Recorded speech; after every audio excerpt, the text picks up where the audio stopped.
বাংলাদেশি সেনাবাহিনীর জন্য কাল হয়ে দাঁড়িয়েছে ভারতের এক নতুন অস্ত্র, যার নাম ভার্গাবাস্ত্র।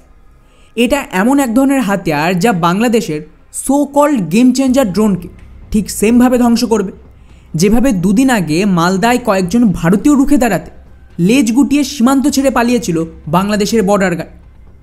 এই ভিডিও ফুটেজটা দেখ, এখানে যে বিশেষ ধরনের মিসাইল সিস্টেমকে দেখতে পাচ্ছেন তাকে ভারতের ইকোনমিক এক্সপ্লোসিভ লিমিটেডের তরফ থেকে স্বদেশীভাবে তৈরি করেছে, যার স্পেশালিটি হলো এটা শুধুমাত্র শত্রুর ড্রোনকেই টার্গেট করবে। অর্থাৎ এর সামনে বাংলাদেশ বা পাকিস্তানের টার্কিশ বাইরাক্তার 2 মিনিটও টিকবে। যদিও ভারতের কাছে অলরেডি একাধিক আলাদা আলাদা রেঞ্জের এয়ার ডিফেন্স সিস্টেম রয়েছে এবং কাউন্টার ড্রোন সিস্টেমও রয়েছে, কিন্তু যার কথা বলছি তার বিশেষত্ব হলো এর জন্য বড় বড় মিলিটারি ভেহিকেল বা বিরাট বড় এরিয়ার দরকার নেই, যেমনটা পাকিস্তান বা চীনের সীমান্তে মোতায়েন রয়েছে।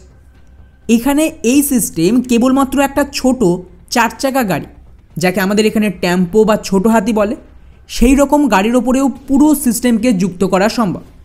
আর এই রকমের একটা গাড়িতে মোটামুটি 64টা মিসাইল সবসময় রেডি টু ফায়ার মোডে থাকবে, এবং এই একটা গাড়ির ওপরে এর জন্য রাডার, ইলেকট্রনিক সিস্টেম সবটাই কিন্তু যুক্ত করা থাকে। মানে জাস্ট ভাবুন কতটা কম্প্যাক্ট হাতিয়ার হবে এটা। স্পেশালি ভারত আর বাংলাদেশের যে সীমান্ত আর পাকিস্তানের সাথে যে সমস্ত জনবহুল এলাকা রয়েছে সেখানে তো এগুলো গেম চেঞ্জার হবে। এই কারণে এই নতুন অ্যান্টিড্রোন মিসাইল সিস্টেমকে ভারতীয় আর্মির রেঞ্জে টেস্টিং শুরু করা হয় গত 12 তারিখ থেকে, যা এখনও টেস্ট চলছে।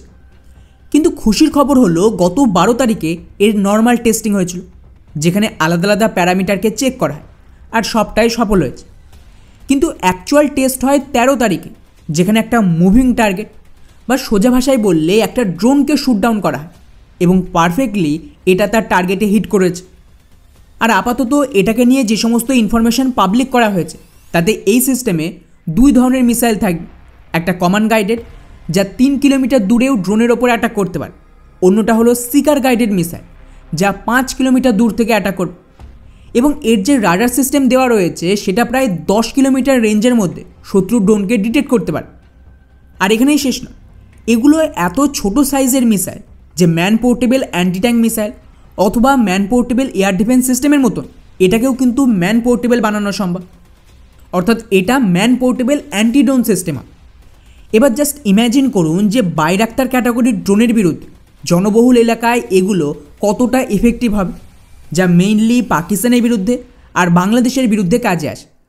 আর ভবিষ্যতে চীনের তরফ থেকে যদি সোয়াম ড্রোন মোতায়েন করে, যেখানে একসাথে কয়েকশো ড্রোনের ঝাঁক থাকবে, তার বিরুদ্ধেও কিন্তু এগুলো ব্যাপক কাজে আসবে।